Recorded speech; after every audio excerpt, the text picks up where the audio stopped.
en este hermoso teatro que ya puso para todo el público. Así que es un gran gusto saludar a las autoridades, a la municipalidad de Quetzaltenango por esta oportunidad y por supuesto a nuestros queridos colegas de la universidad, a Juan José, a Clarisa, a todo el equipo técnico que ha hecho posible no solamente la organización del concurso centroamericano de derechos humanos, sino también esta presentación.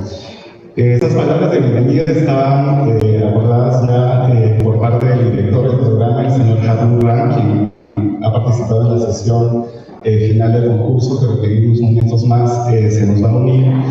Pero quería manifestarles un poco acerca de cómo ha sido el proceso de esta presentación de la obra de la Manual de Pluralismo Jurídico en su segunda edición, que inicialmente justamente solamente estaba en idioma castellano, no la teníamos en ninguna otra lengua indígena, por lo cual desde la gestión de Harun pensamos un poco cómo poder democratizar justamente el conocimiento para que estas obras, estas publicaciones no solamente estén disponibles en idioma español, sino poder tener otras traducciones que permitan justamente a los líderes y lideresas indígenas, colegas de las comunidades, pueblos y nacionalidades, poder conocer justamente estos conocimientos que trae este manual de pluralismo jurídico, que ya nuestros queridos colegas de la mesa, que van a ser presentados en un momento más, nos van a hacer conocer. Hemos tenido durante todo este año 3 presentaciones. Hemos traducido el manual en primer lugar al quechua cusqueño, en donde hemos tenido la posibilidad no solamente de ir a Perú y también a Bolivia, porque en Bolivia no se habla el quechua cusqueño, pero hay una variante muy similar, para poder conversar con la literatura. En el caso de Perú tuvimos la oportunidad no solo de jueces y juezas, sino también de personal policial y del Ministerio Público que permitieron tener un taller de fortalecimiento de capacidades con nosotros a través de los casos prácticos que están en el manual de pluralismo jurídico. Lo mismo ha sucedido en el caso de Bolivia, esto para el idioma quechua.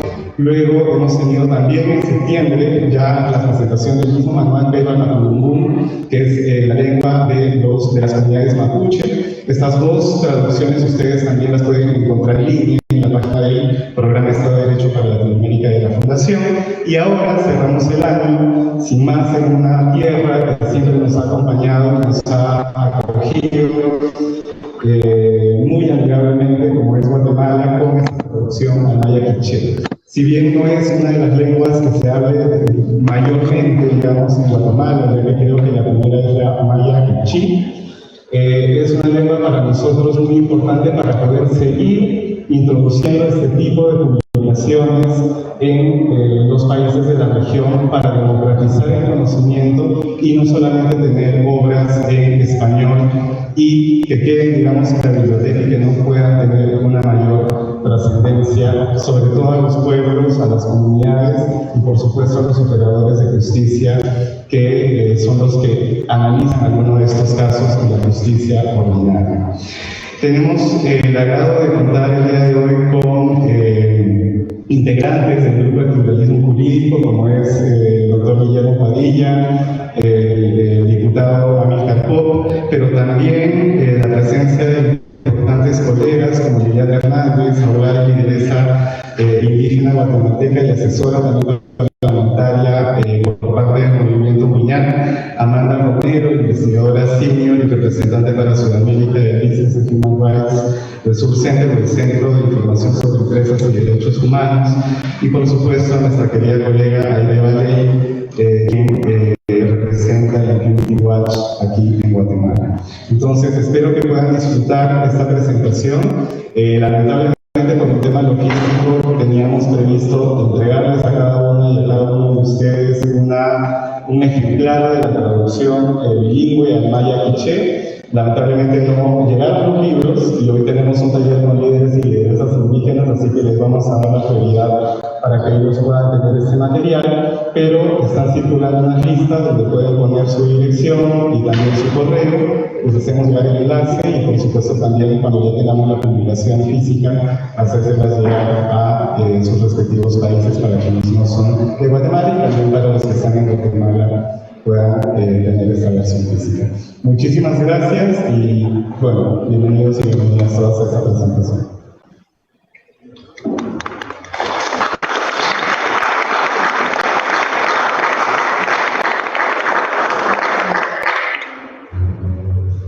Muchas gracias por esas honorables palabras. Guillermo Hernández.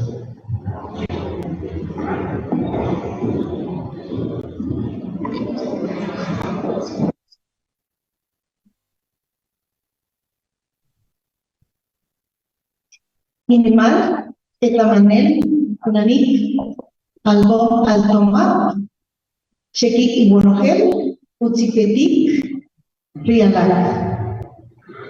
Muy buenas tardes, estimado director de la Conrad Adenauer, estudiantes, expertos de la mesa. También un cordial saludo para los miembros de la universidad. Este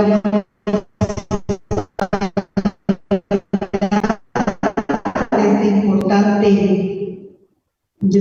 la comunidad jurídica, para el estudiantado, para los operadores de justicia y para los líderes y lideresas indígenas, es muy importante la creación de una ruta de coordinación entre los diferentes sistemas que existen en Guatemala. Como ustedes bien saben, somos 22 expresiones lingüísticas de ascendencia maya en el país, además del pueblo garífuna y el pueblo xinca. Somos un país diverso e intercultural. Somos un país también que nos debatimos y buscamos la paz, buscamos la resolución de conflictos y sabemos que tanto el sistema ordinario como el sistema de justicia indígena que se aplica en diferentes comunidades están buscando la paz. Pero no es posible analizar el sistema de justicia indígena desde una óptica y códigos del derecho ordinario. Pero es importante también tomar en cuenta que existe un marco jurídico internacional, como lo es el Convenio 169, que establece importantes principios como el de la autoidentificación de las personas indígenas, el derecho a la consulta, el derecho también a la libre determinación. Todos esos principios deben ser conocidos por cada uno y cada una de las personas que estamos trabajando por la búsqueda de la justicia. Por esa razón es importante el diálogo, la coordinación y en ese sentido la traducción de este importante manual de pluralismo jurídico se convierte en una herramienta accesible también desde la mirada que tenemos quienes creemos en un Estado plural, una herramienta básica de conocimiento general. El idioma quiché es uno de los principales idiomas que se habla en el país. Estamos hablando de que del 100% de la población, el 42%, según las estadísticas oficiales, somos de pertenencia indígena. Y dentro de esa población, más o menos 4 millones de habitantes pertenecemos al pueblo maya quiché. Y si bien existen también unos desafíos relacionados a la enseñanza del idioma quiché, es importante que existan documentos, que existan fuentes que nos hagan accesibles el entendimiento también del sistema ordinario, del marco jurídico internacional desde el propio idioma. Esto se basa pues, en principios universales desde la Constitución, el derecho a la identidad, el derecho a un idioma, que sabemos muy bien en Guatemala, esto es de reciente data, especialmente impulsado desde los acuerdos de paz, donde el acuerdo sobre identidad y derechos de los pueblos indígenas establece que el Estado es diverso, que es multicultural. Estamos pues ante enormes desafíos y esta herramienta, este importante trabajo derivado de diferentes expertos que se pone ahora al alcance de los pueblos indígenas en Guatemala a través de trasladarlo a un idioma mayoritario como es el idioma quiché. Para este importante trabajo pues están invitadas diferentes expertas y quiero darles a cada uno y a cada una de ustedes pues la más cordial bienvenida. Utsipetí Alala. Muchas gracias.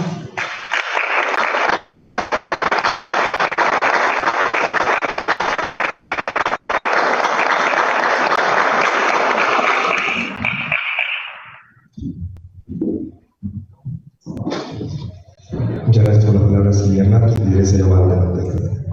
Ahora le doy paso al coordinador político Barbosa para poder.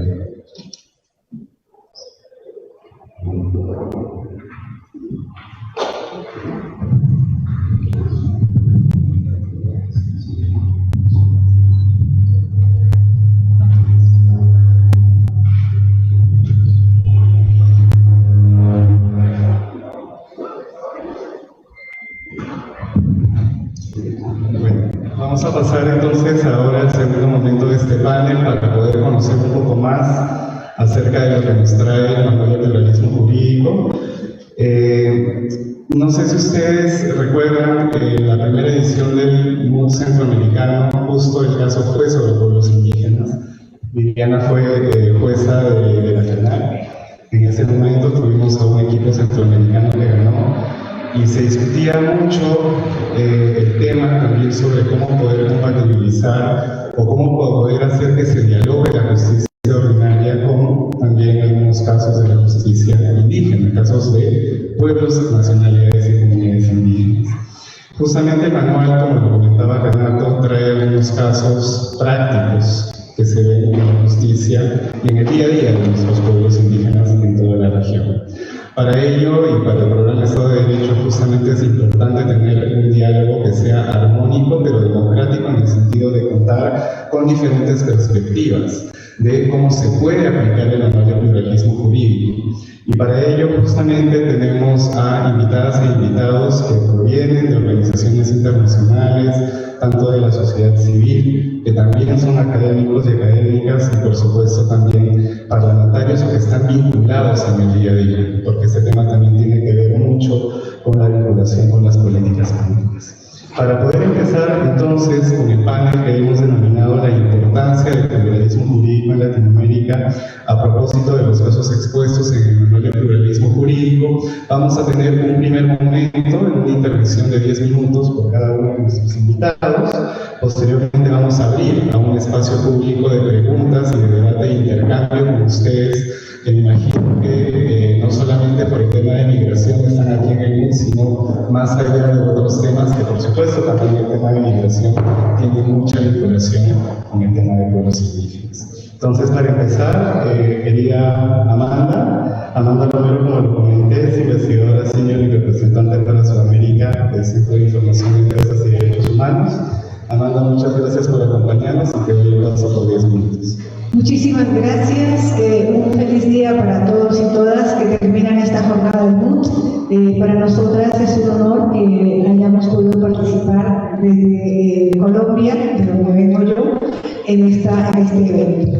El manual sobre el pluralismo jurídico que ustedes van a tener en sus manos y que ha presentado la Fundación a quien agradezco mucho la invitación, nos plantea varios temas fundamentales sobre cuál es el significado del pluralismo jurídico, por qué hablamos del pluralismo jurídico, por qué existen distintos derechos conviviendo entre sí, y nos remiten precisamente a la evolución que ha tenido la discusión y el tratamiento a los pueblos indígenas, por lo menos desde el siglo XX en América Latina, con un enfoque que inicialmente comenzó basado en el multiculturalismo, y en una visión de las personas, las comunidades indígenas como subalternos que debían asimilarse a la sociedad mayor. Desde ese asimilacionismo se empieza entonces a una discusión importante que tiene un correlato en el año de 1977, cuando las Naciones Unidas encargan a un experto independiente, Francesco Capotorti, para que haga un estudio sobre los derechos de las personas pertenecientes a minorías étnicas, lingüísticas y religiosas a nivel mundial. Y empieza una discusión muy fuerte de un concepto central. ¿Qué significa el concepto pueblos? Y la discusión, después de arduos debates en el seno de la ONU y con base en este informe de Capotorti, señala que el concepto o la palabra pueblos no puede significar la ruptura de lo que se denomina la soberanía nacional de los estados nacionales, sino que se reflejaba o se entendía como parte de los componentes diferenciados por sus costumbres, sus tradiciones y, como lo señalaba la doctora Hernández, por su autoidentificación como personas pertenecientes a pueblos diferenciados, lingüística, étnica o religiosamente. Desde esta perspectiva, entonces, se instala en el debate latinoamericano también una discusión que venía desde 1957 con la creación del Convenio 107 sobre pueblos indígenas y tribales en cualquier lugar del mundo, que será renovado a raíz precisamente de los 500 años del llamado descubrimiento de América, con un nuevo resurgimiento del movimiento indígena latinoamericano, especialmente de la región de donde yo provengo, que es la región andina, con grandes movilizaciones y grandes reclamos sobre la necesidad de reconsiderar la forma en que la sociedad mayoritaria se relaciona o no con los pueblos indígenas, además llamando la atención que en países como Paraguay, como Ecuador o como Guatemala tienen una población que es muy significativa de personas que se autoidentifican como personas indígenas y comunidades indígenas, mucho más allá de la posibilidad de solo contar con grupos reducidos o lo que se denominaba antes solamente comunidades indígenas. De manera tal que emerge, a raíz precisamente de la famosa celebración o conmemoración de los 500 años de la llegada de España a América, un debate en el cual se plantea cómo es posible utilizar la pertenencia a un pueblo indígena para utilizarla políticamente para una reivindicación de sujetos de derechos en igualdad de condiciones como la sociedad mayor. De ahí que se introduce y se critica el concepto de multiculturalidad.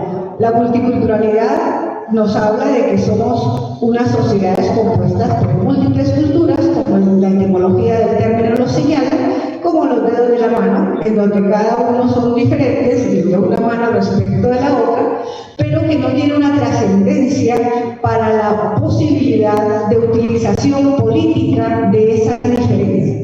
Es justamente la utilización política de la diferencia cultural lo que va a derivar en el debate contemporáneo de la interculturalidad. Es decir, no los pueblos indígenas plantean, a partir sobre todo de 1989, con el convenio de la OIT sobre pueblos indígenas y tribales en cualquier lugar del mundo, van a plantear que ese famoso redescubrimiento implica un tratamiento de igualdad, en pie de igualdad, que se describen los dos principios fundamentales de los derechos humanos, el principio de no discriminación y el principio de igualdad de la ley. Y esa ley es justamente la que lleva a una pregunta central, que va a emerger a mediados de los 80 en América Latina con el nuevo constitucionalismo, con constituciones que van a dedicar ya capítulos enteros al reconocimiento de los derechos y la existencia de pueblos indígenas, cuyos idiomas deben ser oficiales en los lugares donde habitan, pero al mismo tiempo la posibilidad de plantear la recuperación y el reconocimiento de sus formas de justicia. De allí que esto nos va a llevar a una preocupación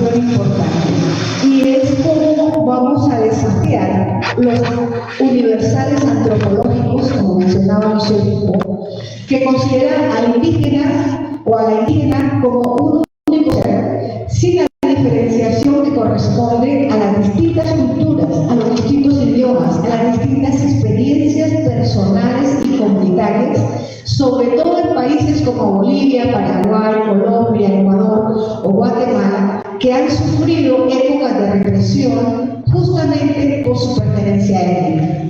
Desde ahí entonces se nos plantea la posibilidad de no hablar de ese antropológico, sino plantear las diferencias de cada pueblo en cada circunstancia temporal y geográficamente organizada. Por tanto, cuando se reconoce ya en el siglo XXI la existencia real de la coexistencia de los sistemas de cultura entre las distintas comunidades de pueblos indígenas, la pregunta que sale es cómo se aplican esas normas y esas prácticas autóctonas dentro de las comunidades, cómo se relacionan con el sistema judicial oficial o nacional, o lo que se denomina la justicia ordinaria. ¿Qué deben o no deben juzgar los pueblos indígenas si solamente se refieren a las tareas que competen a un juez de paz, por ejemplo, o a problemas menores, y si los delitos y las situaciones más grandes corresponden exclusivamente al orden de la justicia nacional? Por ejemplo, los temas como el presupuesto nacional o el tema de la seguridad y la militarización o el régimen militar que impera, digamos, en el cuidado de las fronteras de nuestros países. De ahí que empieza una discusión también muy importante de quién protege el territorio de los pueblos indígenas, cómo se haría esa relación entre distintos niveles y formas de visiones y formas de justicia, que diríamos en plural, las justicias indígenas perviven precisamente porque habitan el espacio doméstico y lingüístico, pero tienen una dificultad llamada racismo estructural que las excluye de la toma de decisiones en otros niveles de la justicia nacional o más digamos, codificada desde la perspectiva occidental. De ahí que entramos a una discusión importante, que es el reconocimiento de la alteridad, de la otredad indígena, con la posibilidad de una mirada de doble sentido, como lo plantea Cristóbal Geneco, en cómo, por ejemplo, se da la representación de lo indígena dentro de los sistemas judiciales, por un lado, y por el otro, cómo se autorrepresentan los indígenas desde su perspectiva jurídica concreta de las justicias de cada una de sus culturas. El manual de pluralismo jurídico nos va a ofrecer ejemplos muy importantes acerca de cómo temas que no son menores, temas que tienen que ver con el derecho a la vida, por ejemplo, o el derecho a la honra, a la vida, a la libertad personal, pueden ser también disputados por las justicias indígenas y pueden plantear una nueva perspectiva de apertura a ese reconocimiento y a esa representación de la otredad, que ya no necesariamente tiene que pasar por la traducción de los códigos occidentales a las lenguas indígenas, porque este libro seguramente es una prueba fehaciente de lo difícil que es utilizar una palabra en un idioma indígena para explicar una situación codificada en el derecho occidental. Pero al mismo tiempo, como esa traducción no es solamente para que la persona indígena entienda de qué se trata un caso penal o civil o administrativo, sino que además pueda negociar cuál es su jurisdicción, manteniendo, por supuesto, como base la defensa y la protección de los derechos humanos. Los derechos humanos como una narrativa surgida de la modernidad eurocéntrica. Entonces, como dice Boaventura de Sousa Santos, existen en este momento a nivel mundial unos desafíos muy grandes que él denomina espejismos, y uno de esos espejismos es cómo se contemplan los derechos humanos como universales y monolíticos o solamente estatizados. ¿Y cómo podemos empezar a reconsiderar a la naturaleza como sujeto de derechos? Que siempre los pueblos indígenas latinoamericanos defendieron, pero que para Occidente era imposible reconocer ese avance de la naturaleza como poseedora de derechos también, como sujeto de derechos. En esa medida, entonces, encontramos que la propia capacidad de los pueblos indígenas de abordar nuevas temáticas nos plantean preguntas que seguramente serán objeto de nuevas discusiones y conversaciones con la Fundación Konrad Adenauer, con nuestros distinguidos panelistas, que son temas que no existían en los pueblos indígenas y que ahora están causando enormes pérdidas y daños. Me refiero en concreto a situaciones como el narcotráfico, como una nueva situación que emerge en el contexto latinoamericano y que causa un impacto gravísimo en la desestructuración cultural de esos propios pueblos. Por ejemplo, nos contaban recientemente los compañeros de la comunidad de Cuna en Panamá, cuando encontraban flotando en el mar, ellos viven en las islas recicladas, encontraban bolsas de cocaína y fueron después judicializados por causa de ese hallazgo mal habido, porque ahora la gente busca las bolsas que estén en el mar para hacerse ricos. Entonces, ¿cómo se desestructura mente la comunidad a raíz del narcotráfico? Y el otro elemento fundamental que mencionaba también Hernández es el tema de la construcción de la paz. Cuando no hemos visto realmente el cumplimiento de acuerdos de paz, ¿qué pasa con los pueblos indígenas y sobre todo desde la perspectiva de la lucha contra la impunidad? Y esa impunidad, y con esto termino mi intervención, tiene que ver con el tema en el que yo trabajo actualmente. Y es cómo conciliar, cómo armonizar las decisiones nacionales o departamentales sobre la imposición de megaproyectos en lugares y territorios indígenas, sin siquiera hacer consulta y consentimiento previo, pero también sin una posibilidad de acceso a la justicia para evaluar y reparar a las víctimas de daños ambientales, es decir, daños contra no solamente por la pérdida de tierras, sino por la contaminación que lleva a la pérdida de sus medios de vida. Esos temas serán temas desafiantes que me imagino tenemos que seguir trabajando. Y como la organización en la que yo trabajo ha señalado recientemente en un informe que desarrolló junto con la Organización Internacional sobre Pueblos Indígenas que creó la ex-relatora Vicky Tauri-Corpus, los pueblos indígenas pueden ser protectores de la naturaleza, pero no prisioneros de las decisiones que se toman en otras esferas. Muchísimas gracias.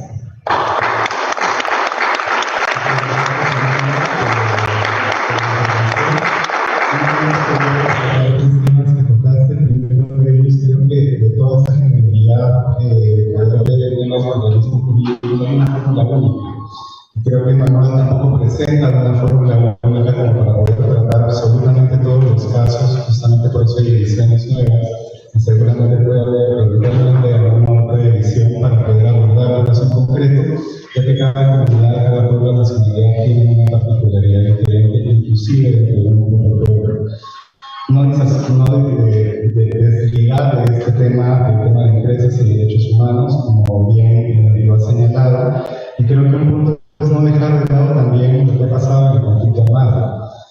En múltiples informes de la Comisión de la Verdad, ahora también en Colombia, se menciona también el tema de los pueblos indígenas y de toda la represión que han sufrido. Entonces es algo que también tenemos que tenerlo muy en cuenta y muy de la mano para poder seguir avanzando también en el tema del pluralismo indígena. Muchas gracias, Amanda, por tu intervención. Ahora vamos a poder discutir un poco más. Ahora doy la palabra a Aide Valé, de Infinity Watch. Aide, muchísimas gracias por acompañarnos. Muchas gracias.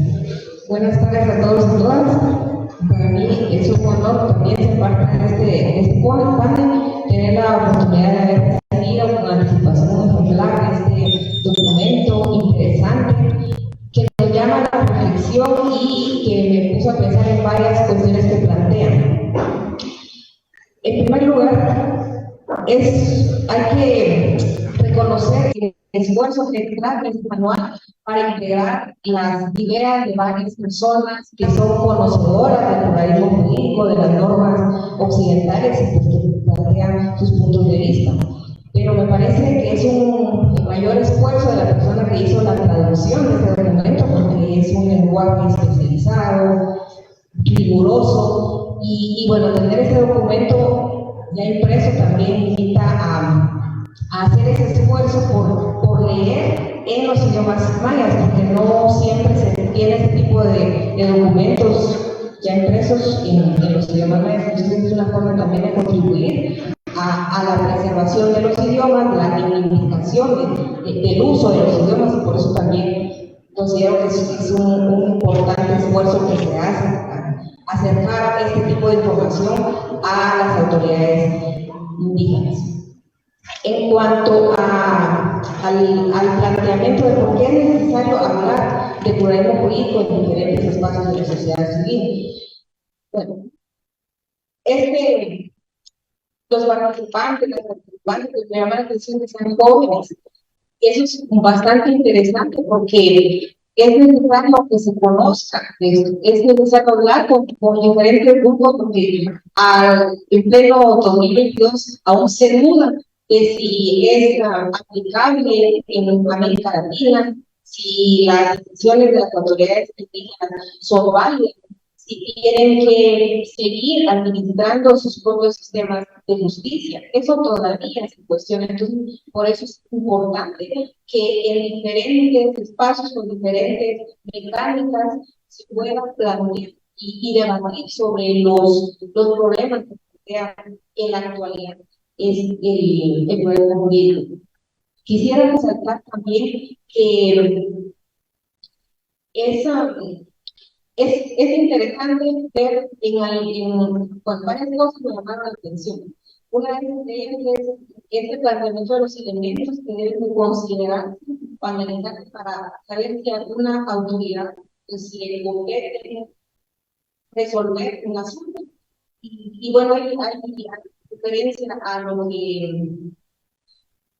si hay reconocimiento jurídico, si hay reconocimiento a los pueblos indígenas, si hay estos elementos objetivos, hay la existencia de esas autoridades que puedan tener esa capacidad de resolver ciertos conflictos, y ahí hay varios elementos. Eso es interesante con el esfuerzo que se hace de colocar patrones generales para poder resolver los problemas que se dan en la práctica en cuanto a la competencia, en la resolución de los casos, pero en la práctica, en la vida comunitaria, estas situaciones fluyen de forma mucho más espontánea, pues, ¿no? De alguna forma, porque las autoridades indígenas no se ponen a pensar si ellos están y la persona en el país en realidad es una persona indígena o no indígena, y lo digo porque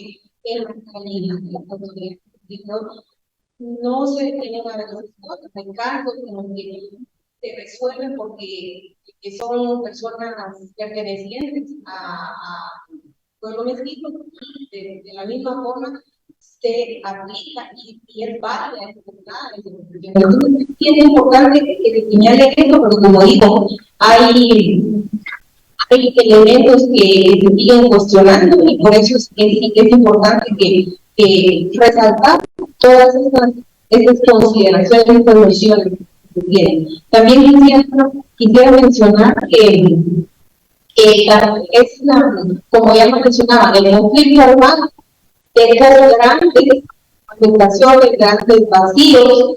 Hubo comunidades en Guatemala, en este caso que más conozco, bueno, hubo comunidades en donde las autoridades indígenas fueron descalificadas. Entonces, no podemos esperar que todas las autoridades indígenas puedan tener el mismo nivel para atender un caso. Hay autoridades como los 48 cantones que han resuelto casos bastante complejos y otros que lo hacen de diferente forma. Pero lo que voy con esto es que en ciertas legislaciones se quisiera plantear fórmulas para unificar, para tener ese paraguas en ese tema de seguridad jurídica, pero la realidad es muy diferente. Hay autoridades que tienen procesos de reconstitución y no por eso dejan de ser autoridades ancestrales o autoridades legitimadas desde sus comunidades para manejar los sistemas jurídicos. Entonces, me parece que es bastante importante plantear esta situación y es necesario considerar particularidades de las comunidades, de los casos, cómo se va dando, cómo se va resolviendo, y esto es bastante muy interesante. Otra de las cuestiones que también me llama la atención es, tal vez no es comparación, sino resaltar cuáles son esas legislaciones que apoyan esos elementos que fueron identificados para la aplicación de este sistema de análisis de los elementos formales. Y me llama la atención porque, como bien se dice dentro de este manual, a veces la ley empata a las autoridades y en lugar de ser leyes que permiten o que reconozcan ese ejercicio legítimo de la aplicación de la justicia, pues se convierten en camisa de fuerza y no permiten que estos sistemas cursen su normal evolución, su normal transformación, los cambios que las mismas autoridades tienen que usar. Entonces, esto es bastante delicado. En Guatemala, ustedes saben que solo tenemos la Constitución o unos artículos que son un poco, bastante generales de reconocimiento de las formas, definidas formas de organización de los pueblos indígenas, pero a pesar de que son artículos con una terminología bastante general, se ha logrado una interpretación muy que tiende a la protección de la persona, pero no porque los jueces, los magistrados lo hayan querido de esa forma, sino porque ha habido autoridades que se han visto en la necesidad de demandar que sus decisiones se reconozcan como la validez que tienen. Entonces, a pesar de que en algunos países hay una legislación mínima, con esa legislación mínima se han logrado avances importantes en cuanto a que las propias autoridades son las que van decidiendo cómo llevar a cabo estos procesos de aplicación de justicia. Como todo sistema también es necesario, y en el manual se resalta esas cuestiones o algunos temas en los que es necesario también hacer un análisis, un cuestionamiento, y este análisis y cuestionamiento para tener la mayor protección de las personas tiene que ser desde la mirada, desde las dinámicas propias de las autoridades indígenas, no como formas impuestas. Por eso es tal vez válido detenerse en qué sanciones de repente para la mirada occidental podrían significar incluso tortura, pero en realidad es la lógica en las comunidades. Hay otros principios que son los que prevalecen, por eso es que digo que ese cambio, esa transformación se debe dar desde las propias dinámicas. También cuando he tenido la oportunidad de estar en espacios con autoridades indígenas, también con mujeres indígenas, siempre planteamos la necesidad de que haya más inclusión de mujeres indígenas. Y ya saben, en este documento, todas las específicamente a la importancia del rol que tienen las mujeres dentro de sus comunidades, como líderes, como autoridades indígenas. Y en esto sí hay una deuda, y eso es algo que se debe de cambiar, que se debe transformar como sendero, que es no como una demanda impuesta, sino como fruto de esa transformación de los y para necesitar el tiempo que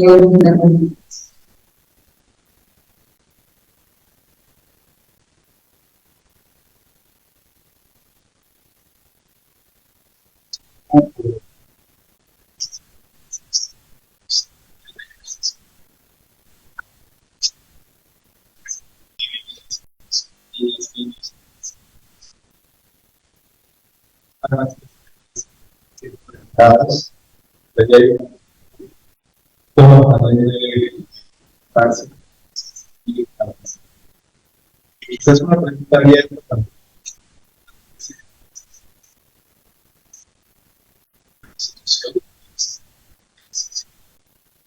No tanto Chile, tanto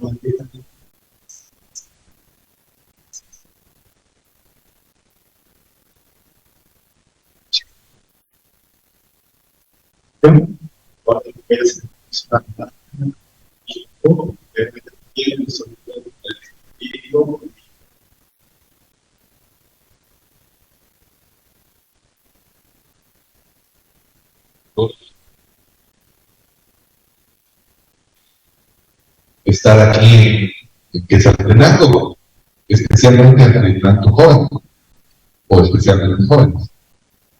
Y pues también valorar las decisiones de acompañar esos procesos, la Fundación Douglas Arenaga, nuestro director interno que nos acompaña, está aquí con nosotros, saludar al Instituto de Derechos Humanos, a nuestro presidente Carlos, Pedro Morales, y a esta mesa que nos acompañamos y que cada uno puede presentar. Yo quiero compartir un par de ideas con ustedes sobre el Guatemala. En Guatemala venimos debatiendo en los últimos 20 años temas sobre derechos de pueblos indígenas y construcción de la pluralidad. Tenemos ya una treintena de años de vigencia de nuestra Constitución Política de la República, en donde efectivamente los postulados que contienen derechos indígenas o el reconocimiento de los derechos indígenas con la jerarquía constitucional hasta el 1990, considerar que todavía estábamos en guerra, no necesariamente reflejan la demanda histórica de nuestros pueblos, por un lado, pero por otro lado, también que nuestros pueblos, como sin reconocimiento jurídico, han ido resistiendo culturalmente. Hay una reacción ante la imposición, que llamamos históricamente resistencia cultural, y nuestros pueblos resisten de distintas maneras. Entonces, una de las resistencias de nuestros pueblos ante la imposición política, jurídica y la explotación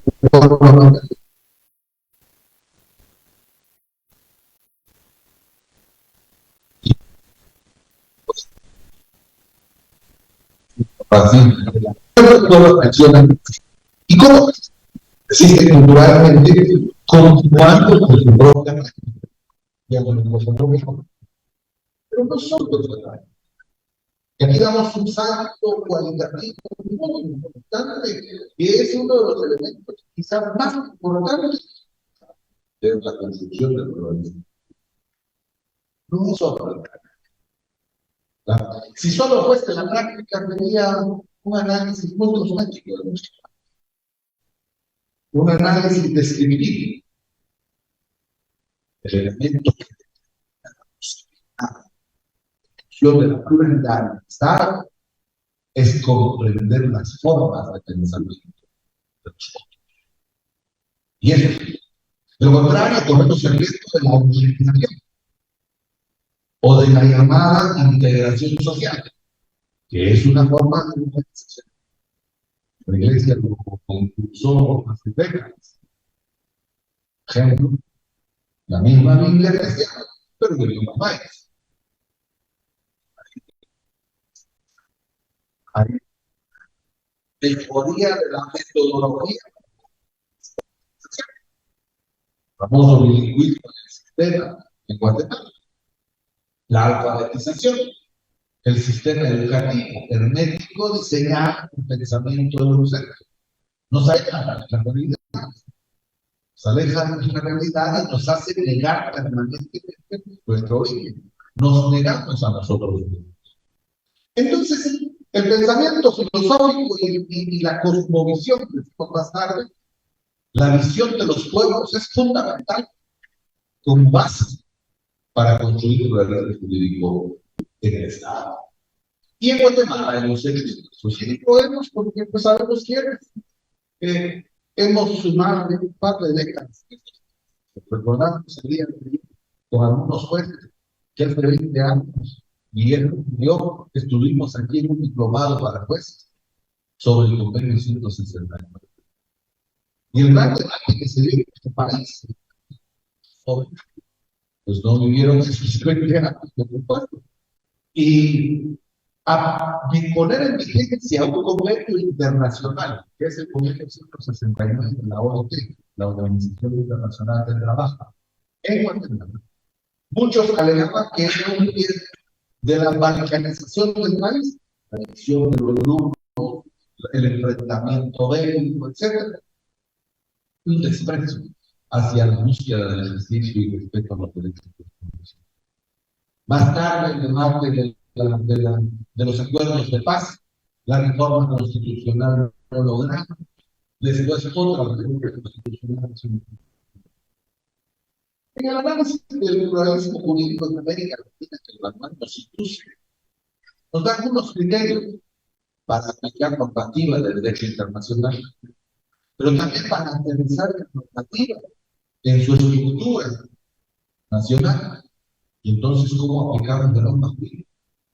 Y vamos a una siguiente idea. La siguiente idea es superar tristemente lo que no hemos superado en 500 años, el discurso confrontativo de las casas en Sepúlveda.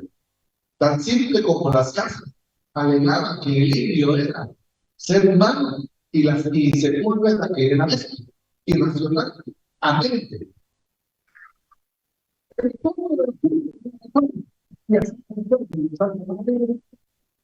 El ser humano, por lo tanto, iba a salir.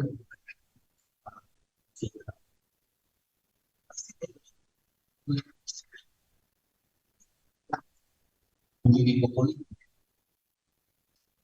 Pero tampoco se respetó los derechos del ser humano y ser digno.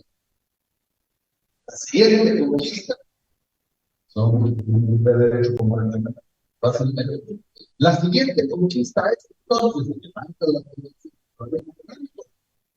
lograr la calidad de ser supremo. Y no podemos hacer la ley.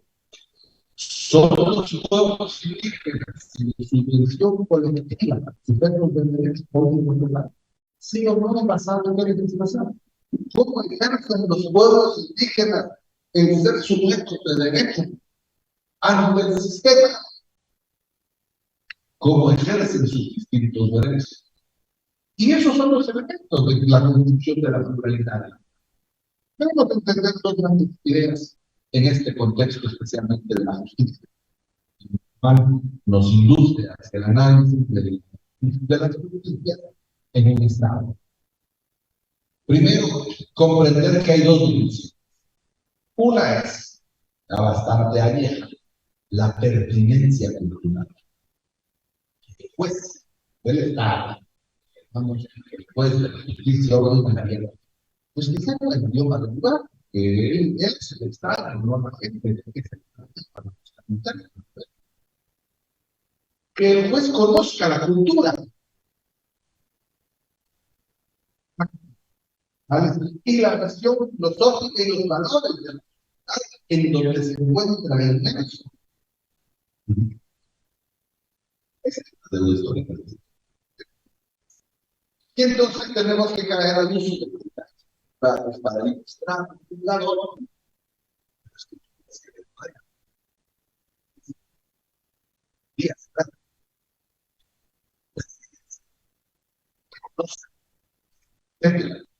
que se respeten sus valores cuando se administra justicia, porque irremediablemente el Estado administra. Pero cuando hay que identificar la jurisdicción indígena y la autoridad indígena y cohesión comunitaria indígena, entonces de dónde se va a detectar el otro.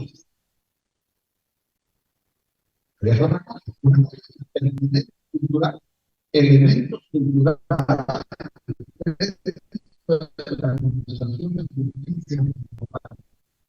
Yo creo. Y el otro tema es el respeto al sistema jurídico. Y entonces, casos. Ayer decía la licenciada Navarrete, dar ese tipo de todos los países, con su fortalecimiento novedoso. En toda la región del norte del país, las fincas del norte, invaden, salvajes, destruyeron las estructuras de televisión, convirtiendo en colonias locales, más indígenas. Todo relacionado, el chico como muy expandido. Estamos en la parte de forma paralelice, de que no tiene que dar una vuelta, ya entraron por Sacanturas, Pantano y Chicamán, en el Quiché, y ya están llegando a María, San Luis de Nanche, y ya no siguen usando. Pero, espera, sus últimos 10 años, ha habido una recomposición y reestructuración de las cohesiones sociales comunitarias, y ese grupo de chicos, muchos, han luchado y reclamado al Estado el respeto a su personalidad, al ejercicio de sus derechos y a la búsqueda de la unidad. La única. ¿Cómo se materializan estos impulsos? A la reforma estructural del Estado, ideológica compartida, la creación de institucionalidad en una institucionalidad que responda a la pluralidad. Dejo menciones para que hagamos eso. Ya muchos de ustedes son parte de los pensum de estudios. Los jueces se forman ahora en un instituto de derecho público. Los estudiantes de derecho tienen derecho público y aún en las universidades.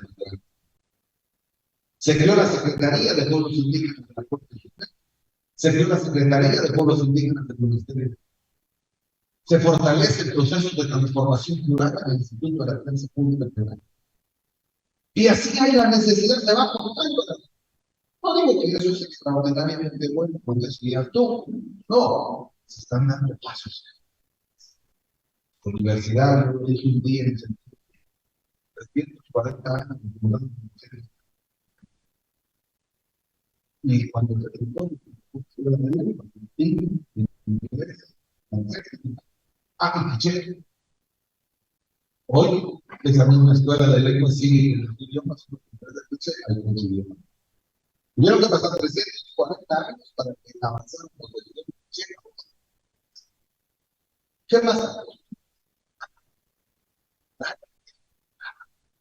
Entonces, pequeños procesos como la reforma curricular en la Facultad de Derecho, procesos de reforma curricular en la Escuela de Historia, reforma curricular en la Escuela de Ciencias Políticas, en donde tenemos que abrir nuestra mente a la otredad, la filosofía de la otredad, y entender que hay otros que piensan distintos, y que debemos ser capaces de construir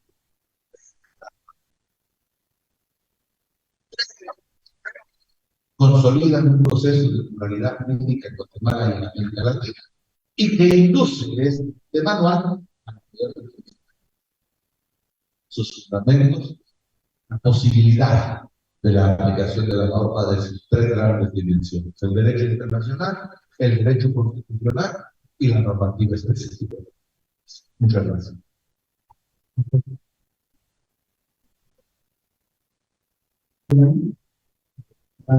Gracias.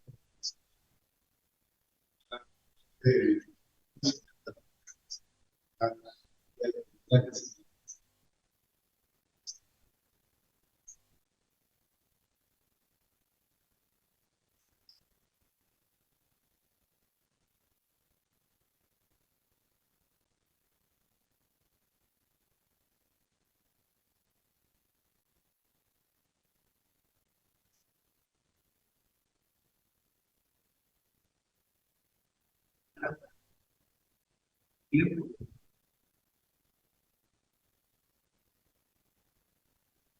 directamente. Hay dos conceptos que quisiera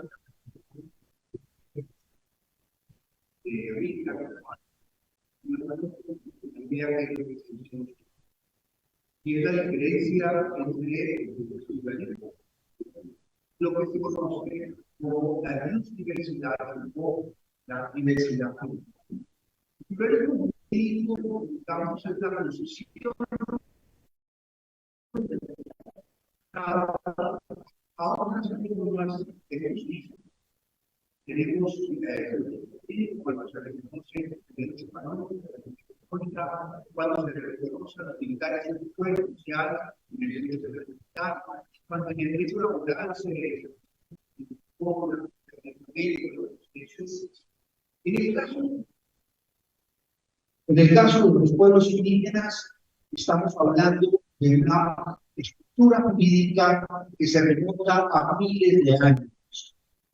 A miles de años en este lugar, en Mesoamérica, en Guatemala, que antecede por miles de años la existencia del Estado. La biodiversidad entonces refiere a ese reconocimiento que lo obliga a las instituciones que se generan en un lugar habitado por culturas, por formas de justicia, por espiritualidad, por idiomas, por cosmovisiones propias. Precisamente el manual recoge esa distinción que está implícita en las expresiones que desde la aparición del Convenio 169, hace un poco más de 30 años, le ha dado un vuelco a las relaciones entre los estados en América Latina y los pueblos indígenas.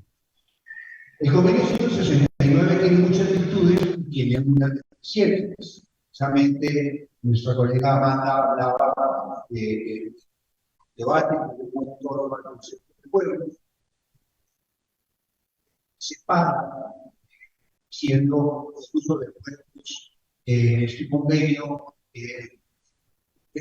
al concepto de pueblos en el derecho internacional, creando una distinción un poco absurda entre los pueblos que tienen todos los derechos versus los pueblos indígenas que tienen los derechos limitados.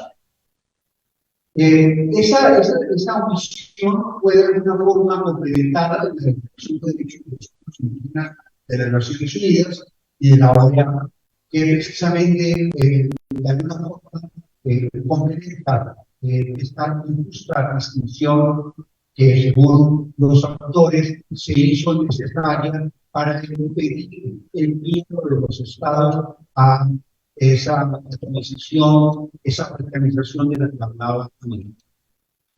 Este desarrollo que ha tenido esta ilusión de un elemento que es absolutamente histórico, real, ¿cierto? Lo observamos precisamente en algunos de los aportes que especialmente dedicaron a los derechos humanos a ella, tanto de la Comisión como especialmente de la Corte. Sentencias que de alguna forma han llevado a la mayoría de los estados de la América Latina a tener que reformar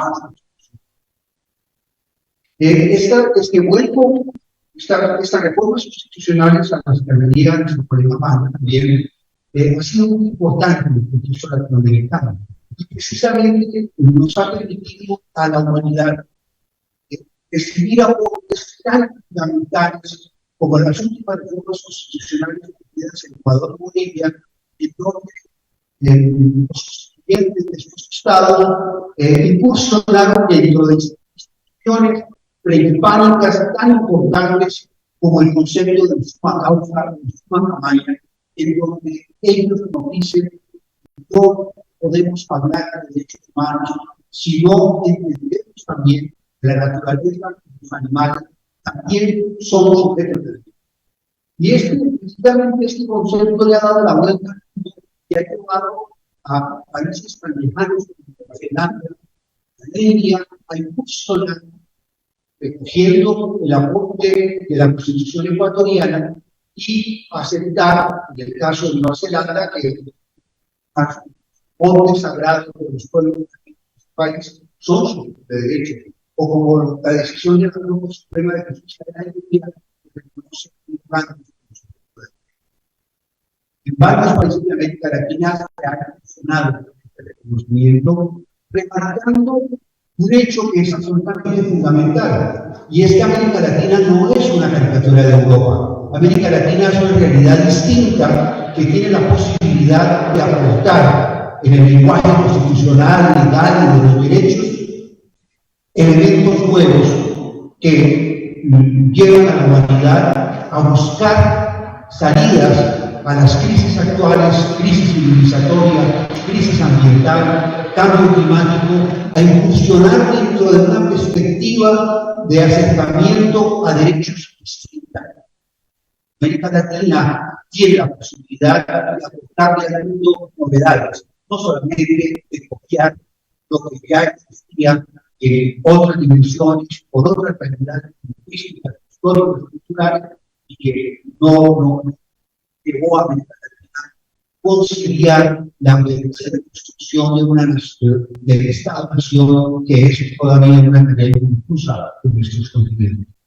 Este manual, entonces, invita a todos a pensar de otra forma nuestra estructuración institucional, a pensar precisamente a los estudiantes de Derecho que la formación jurídica para ocupar contra los problemas de la realidad administrativa no es suficiente por el estudio del derecho romano o del derecho civil napoleónico, sino que tenemos que incursionar en nuestras propias realidades, en la realidad general de nuestros pueblos originarios que tienen la capacidad de renovar el lenguaje constitucional legal, y que a partir de esa renovación podemos aportar al mundo salidas a las crisis que nos afectan.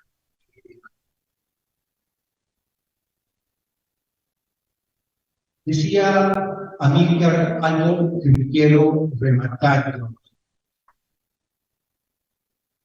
Cuando se dice que el Estado está haciendo una concesión para reconocer el pluralismo jurídico, no se está haciendo realmente justicia, porque un juez que no habla el idioma de las personas que son su clientela en hacerle la justicia, el juez es el extraño en un lugar que tiene una historia distinta, pueblos con cosmogonías diferentes, con idiomas distintas. Ese juez es el extraño, no las personas. Precisamente allí es que la distinción entre pluralismo jurídico y universidad jurídica es importante. El ideal, entonces, es que Guatemala pueda tener jueces que no solamente ven su propia realidad cultural, cosmogónica e histórica, que hablen el idioma, que conozcan la cultura y que puedan de esa forma facilitar el acceso a la justicia de pueblos milenarios con otras filosofías, con otras cosmovisiones. Eso realmente constituiría el objetivo de un Estado que es compatible con la diversidad étnica y cultural sobre la cual se ha construido. Yo invito especialmente a los estudiantes de Derecho a acceder a este manual, que es el esfuerzo de, por lo menos, 10 países de América Latina. Es una organización donde tenemos abogados, sociólogos y antropólogos jurídicos de diversos países y que hemos tenido la posibilidad, precisamente a lo largo de nuestra vida profesional, darnos a esta injusticia que está en mora en América Latina por terminar. Debemos entonces entender que la interculturalidad no basta simplemente con aceptar la existencia de la diversidad, sino que la interculturalidad nos debe llevar a dialogar, a escuchar, a aprender, a recibir este bagaje histórico y cultural que enriquece a América Latina, que la pone en una situación necesaria de conectarla al mundo en una crisis que detiene a la humanidad al borde del mundo. Esta invitación lleva entonces a ustedes, estudiantes de Derecho Arquitectónicos, a repensar el currículo en la formación de los futuros jueces de un Estado que es especialmente diverso, que en esta diversidad, más que una carga, es precisamente una verdad, una situación en donde en nuestra universidad podemos entonces ver de alguna salidas que en este momento no existen. Salidas que no necesariamente las que se debaten en las reuniones internacionales que tratan de buscar salidas al problema del cambio climático. Estos son los temas que están en estos debates. Deberíamos entonces de reivindicar esta posibilidad que tenemos de ser novedosos en el programa. Tengo aquí para dejar espacio para que ustedes puedan hacer preguntas y comentarios sobre lo que tienen dicho. Gracias.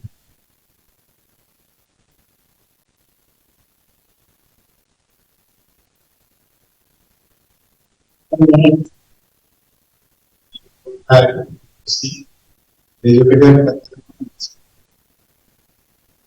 y pues como la forma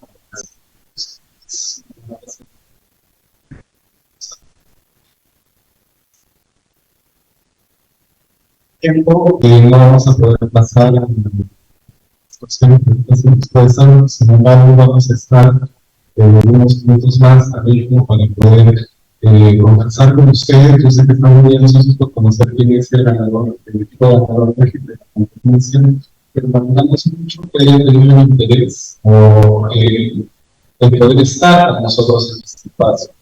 Que jóvenes y nuevas generaciones entiendan la importancia de estos niños verdaderamente significa que es necesario para poder cambiar realidades.